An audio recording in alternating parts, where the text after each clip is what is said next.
Okay, so now let's look at a couple of problems here. First one is find the velocity, speed, and acceleration of a particle whose motion in space is given by this position vector RT equals 7 ti plus 7 cosine tj plus 2 cosine square of tk. Okay, so the velocity v of t is equal to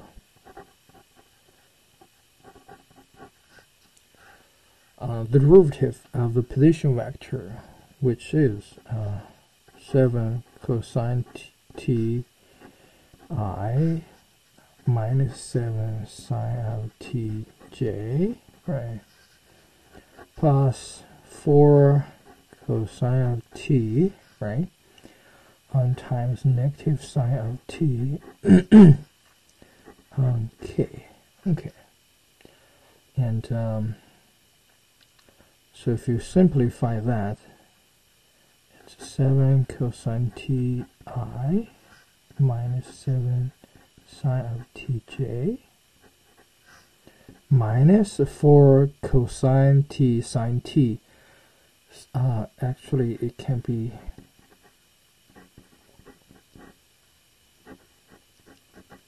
reorganized into this because sine of 2t equals 2 sine t cosine t. Okay, and the and the speed, which is the magnitude,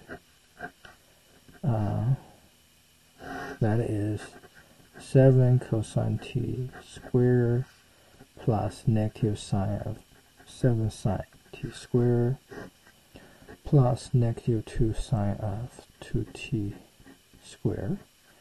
And it turns out that those two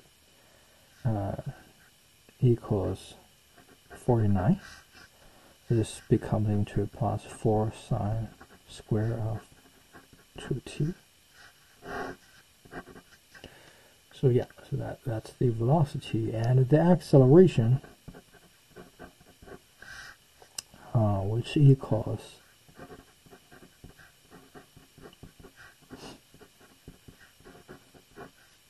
that is, if we take the derivative on top of this part, it's going to be negative 7 sine t, right? And then it's minus 7 cosine tj. I've got an I here. And this will become into negative 2 cosine of 2t and then times 2, right? And there is a k. So if you simplify, negative 7 sine t I minus 7 cosine of tj minus 4 cosine of 2t k. Okay, so that's the problem. Look at another one. So given this r of t equals 2 sine t plus 2 cosine t plus square root of 5 tk, where t is between 0 and pi, it asks us to figure out what is the unit tangent, unit normal, unit binormal, and also find the length of the indicated portion of this curve, and also what is the curvature for this helix. So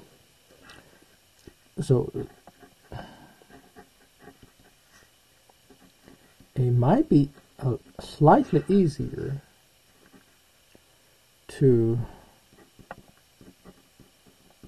rewrite it into the component form for this vectored function here. Okay, as you can see, we're gonna need to figure out the velocity vector that gonna give us is 2 cosine t, negative 2 sine of t, and the square root of 5, right? Square root of 5. Also, we might want to figure out the speed, since when we're trying to calculate the length, we know that it's the integral from a to b, the speed dt, right?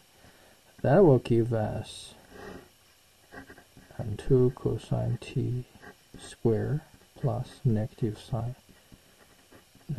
square plus square root of 5 square. It turns out this part becomes into 4 cosine square plus 4 sine square. That's a 4. This is 5. So it's going to be square root of 9. That is 3. Okay, that is 3. Okay. So once we all have this, let's see the unit tangent vector. It equals the velocity over its magnitude, right? So that is 2 cosine t over 3, negative 2 sine of t over 3, and square root of 5 over 3. Okay. Now the unit normal vector, capital N, which is defined as dt, right, over its magnitude, okay, over its magnitude. So let's first figure out what is dt, which is the derivative of this part.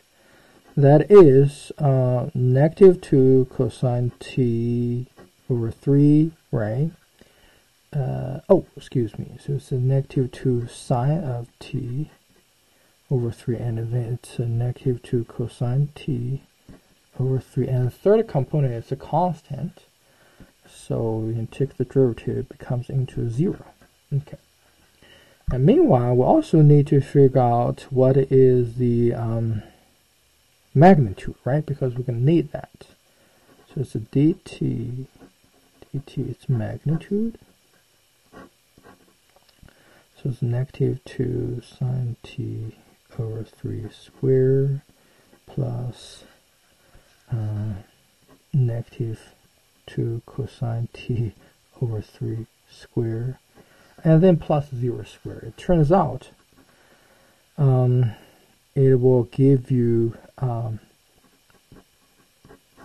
square root of 4 over 9, and turns out that this is 2/3. Okay, this is 2/3.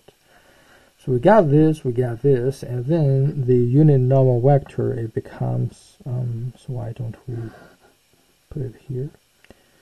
That's gonna be, wow, so it's gonna be negative sine t, okay, negative cosine t, and 0, okay, and 0. And lastly, no, not lastly, so the unit binomial vector, so B, the unit binomial vector, it actually, it equals the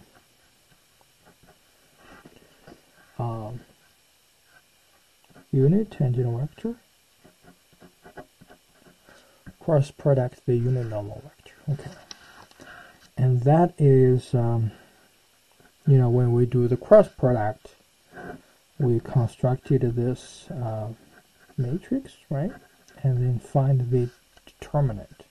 So t is 2 cosine t over 3, negative 2 sine t over 3, square root of 5 over 3. And our n, which is negative sine t, negative cosine t, 0. Turns out this equals to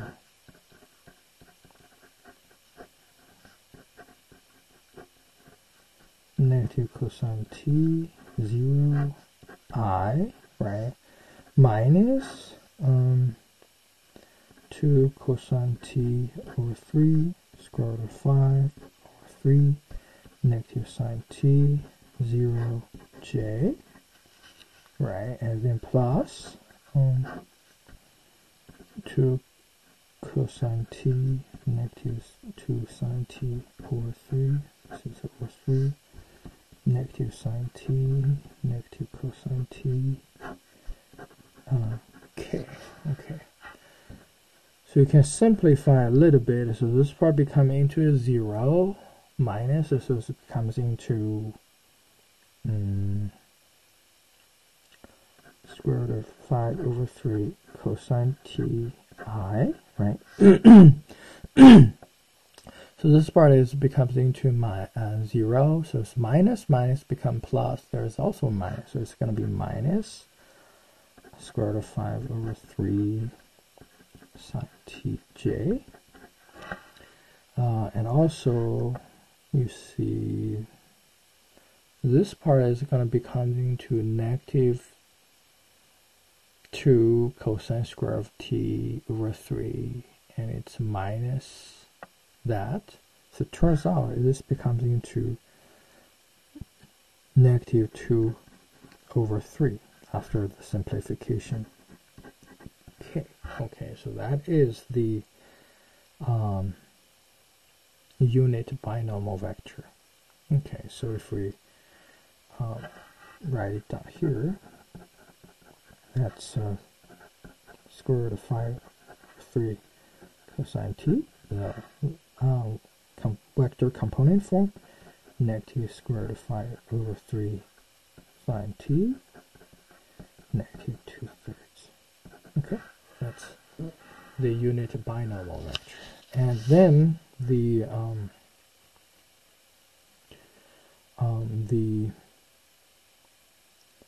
length of this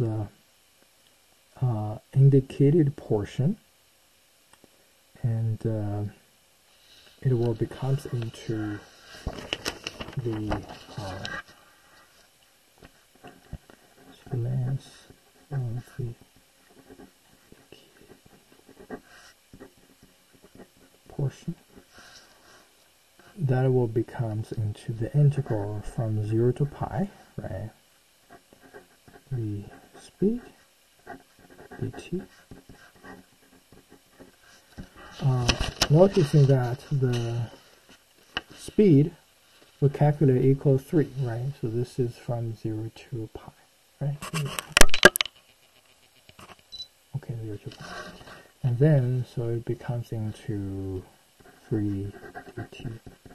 This is just 3 pi, okay. The next is to figure out its curvature, which the definition of the curvature, right? So that's how do we define that. And it turns out that you see the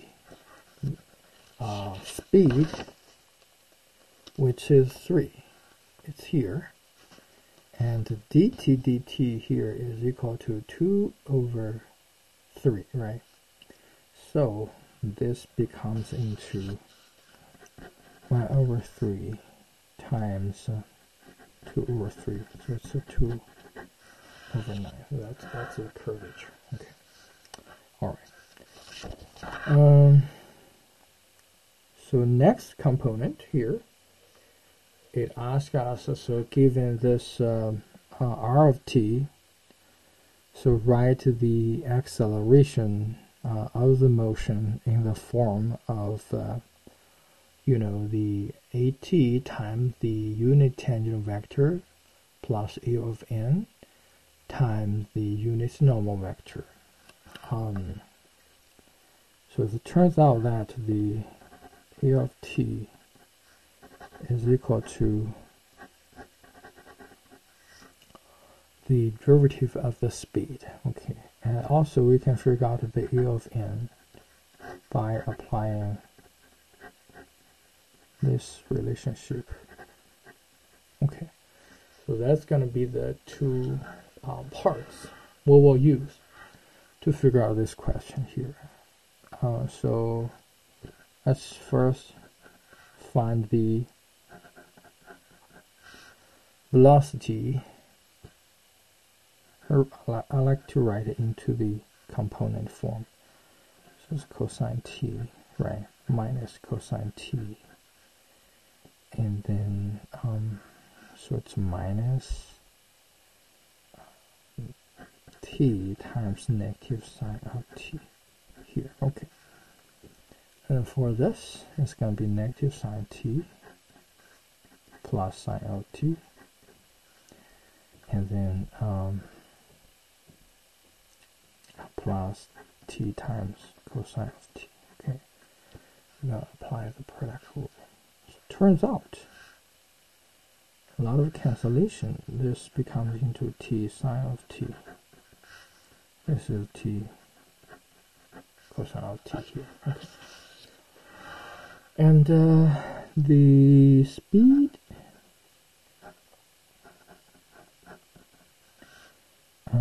turns out, if we set here, guys, we set t is greater than 0. Okay, so let's add one more condition here. So that will be t sine t squared plus t cosine t squared square root. And turns out this equals to t. Okay. So the a of t is the speed dt equals 1. Okay, equals 1. Alright, so this part is done. Now to figure out a of n, we also need to derive what is the speed, which is here, okay, which is, we can take the derivative of this part. So the speed, if we take the derivative of this, it's going to be sine t, right, plus t cosine t. And for here, the derivative of this is going to become into cosine t minus t sine of t. Okay. And if you're trying to figure out the magnitude of this acceleration vector, turns out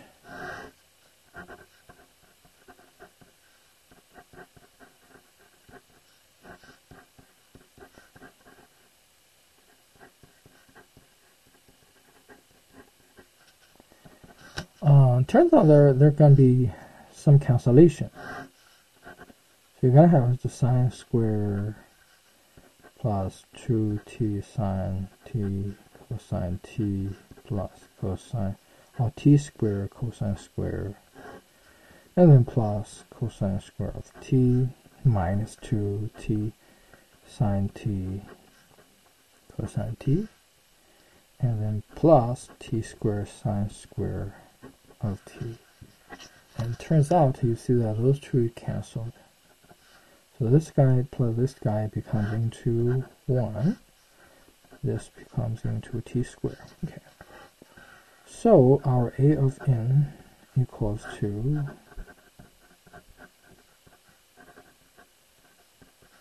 which is 1 plus t squared minus 1. It becomes into square root of t, which is t squared, which is t. Okay. So yeah, so that's this problem. Okay.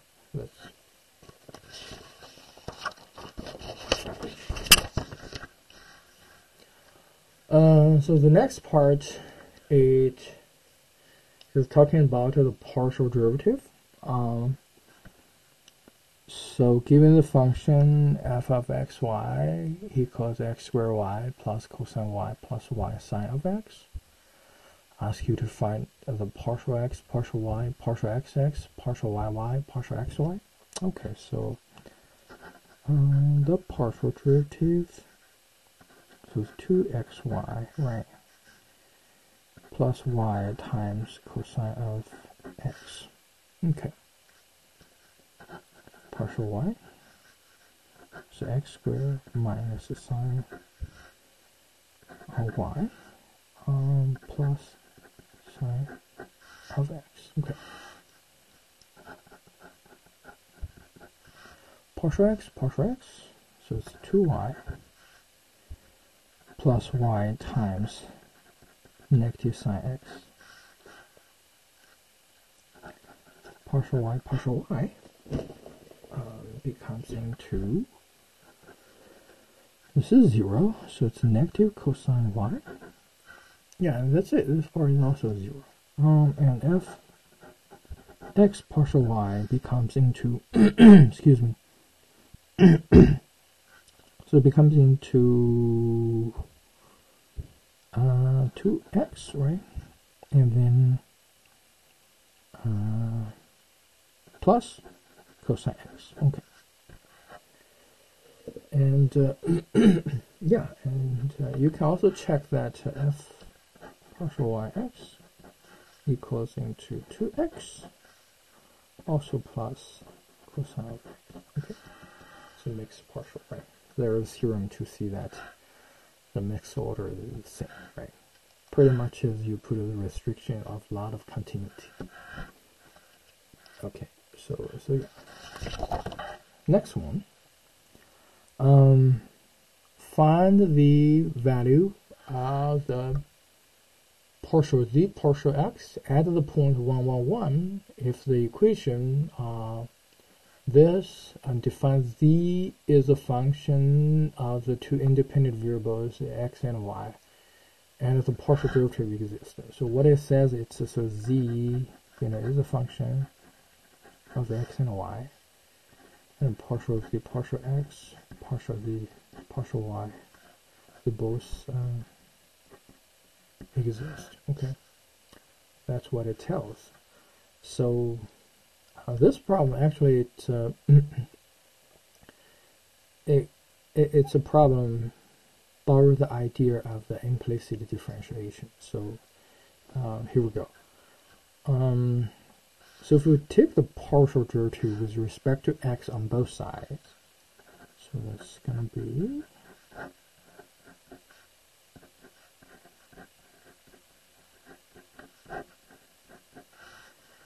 minus 2yz partial, and so we're gonna have for this part it's gonna become into y, right? It's gonna become into y. And for this, you gonna need a little bit product rule and chain rule. So it's a 3z square partial z partial x, and also there is a x here. Okay, and then plus the cube. Okay, and then for this piece it's gonna become into minus 2y partial z partial x equals 0. Okay, so that's it.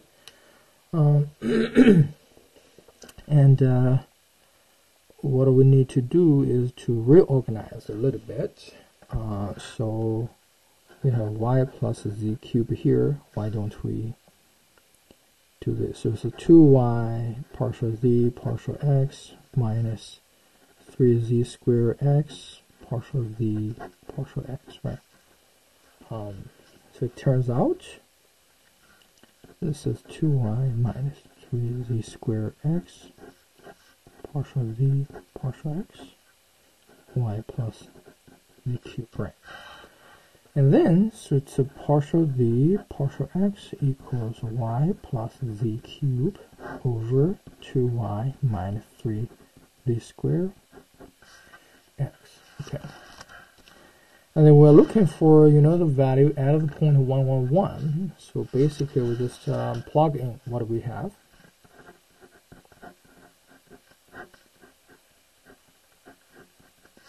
So 1 plus 1 cubed over 2 times 1 minus 3 times 1 squared times 1.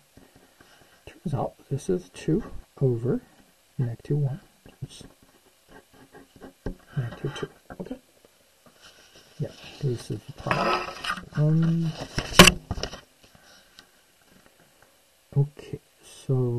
next one. So given W is a function of x and y, x is a function of t, y is also a function of t. And meanwhile, this problem, it gives a specific value of t, which is t equals 0, right? T equals 0. And then what it asks us is, okay, to use the chain rule, figure out dw dt, and then evaluate it at this given value. So again, the whole idea can be treated as a diagram, right? So, and you can see that w is the independent variable, or dependent variable, excuse me. X and y are the two intermediate variables. T is the independent variable. So dw dt, it can be constructed. This is partial w partial x, partial w partial y, dx dt, dy dt. So this can be doing as partial w partial x times dx dt plus partial w partial y times dy dt here. And yeah, so all we need to do is to figure out those partial derivatives and normal derivatives and then done. So partial w partial x is 2x, and if we represent it in terms of t, so it's 2 cosine t plus sine of t. Partial w partial y equals to 2y, it's 2 times cosine t minus sine of t. Dx dt equals negative sine t plus cosine t. Dy dt equals to negative sine t minus cosine t. Okay. So all we need to do is just to,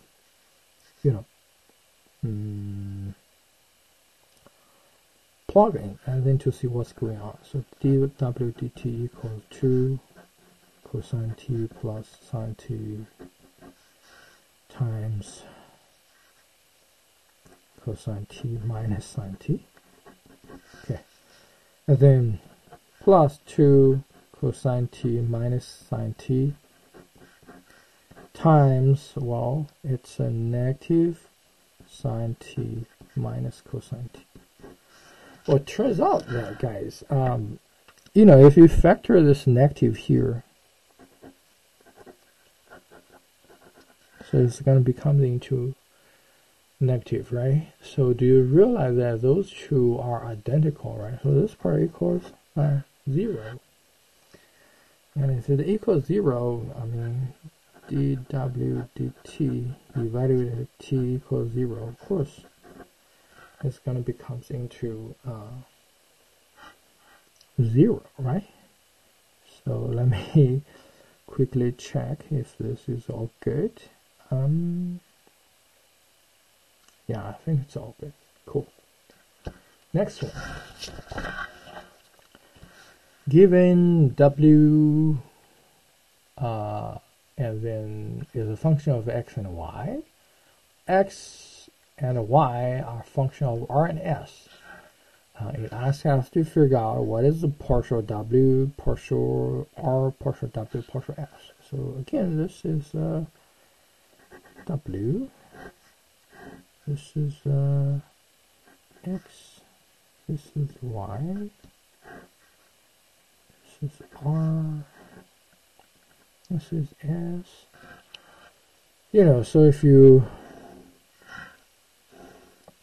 want to construct it, so the partial w, partial x.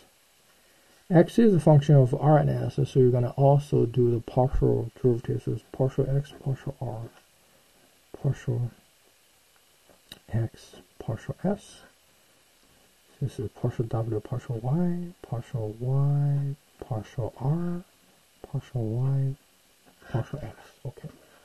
So the partial w, partial r, so it's going to be partial w, partial x times partial x, partial r, this track, plus partial w, partial y, 2 times partial y, partial r. Okay. Same logic.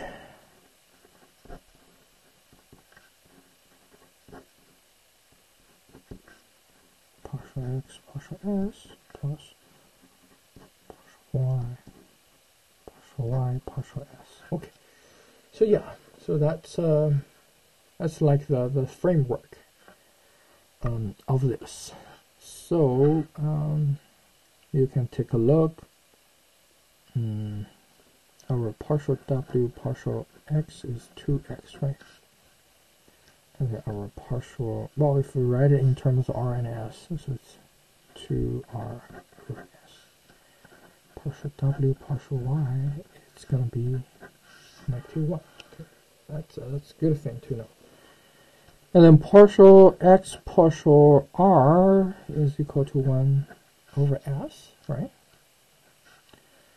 Partial y, partial r is equal to 2r. Partial x, partial s is going to be -r over s squared. And then partial y, partial s is going to be 1 over s. So that's pretty much everything we need. So partial w, partial r is going to be 2rs times 2r, right? -1 times, oh, excuse me, so this part I made a mistake. So it's a partial w, partial x is 2r over s, times partial x, partial r is 1 over s, okay. And then partial w, partial y is -1 times partial y, partial r is 2r. So it turns out this is going to be 2r over s squared minus 2r. Okay. And then partial w, partial s, it's 2r over s times this part, -r over s squared, and then -1 times y over s. So it turns out this is -2r squared over s cubed minus 1 over s. So yeah, so that's this problem. Let's see.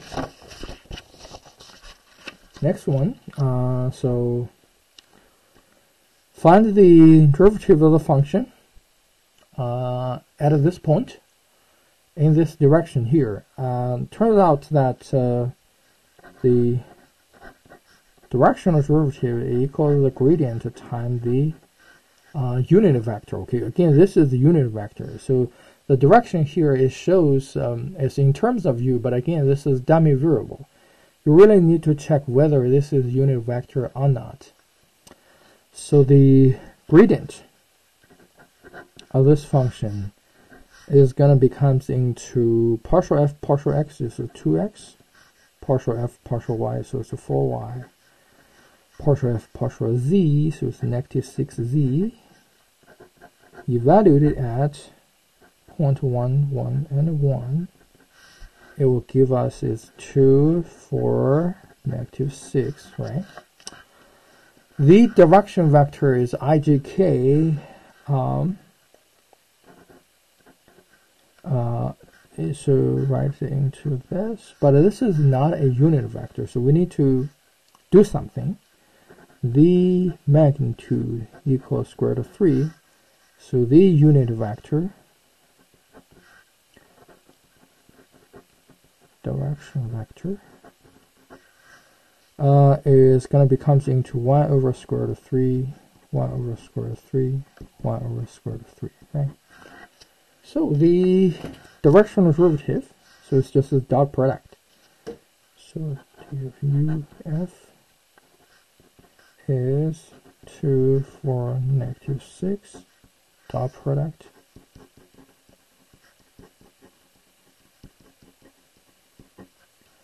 So it's going to become into 2 plus 4 minus 6 over square root of 3. Turns out it's a 0. Okay, it's a 0. Alright, so that's this problem. And find the tangent level at this point.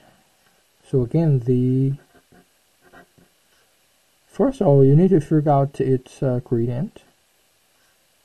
It's going to be 2x minus y. And then partial f partial y is just minus x plus 2y. Evaluate at the point negative 1, 2.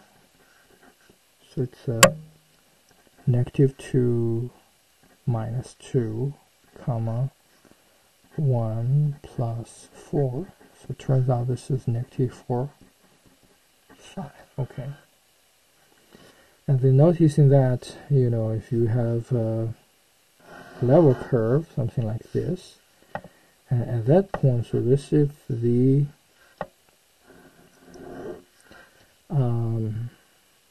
gradient, right? It's always normal to the level curve.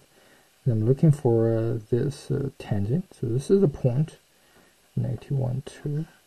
And, you know, if I denote this is xy. Turns out if you construct a vector, since those two vectors are orthogonal, so the dot product must be 0. So it's x minus 1, so it becomes into x plus 1, y minus 2. This vector dot product is negative 4, 5. It's going to be 0. So that will give you the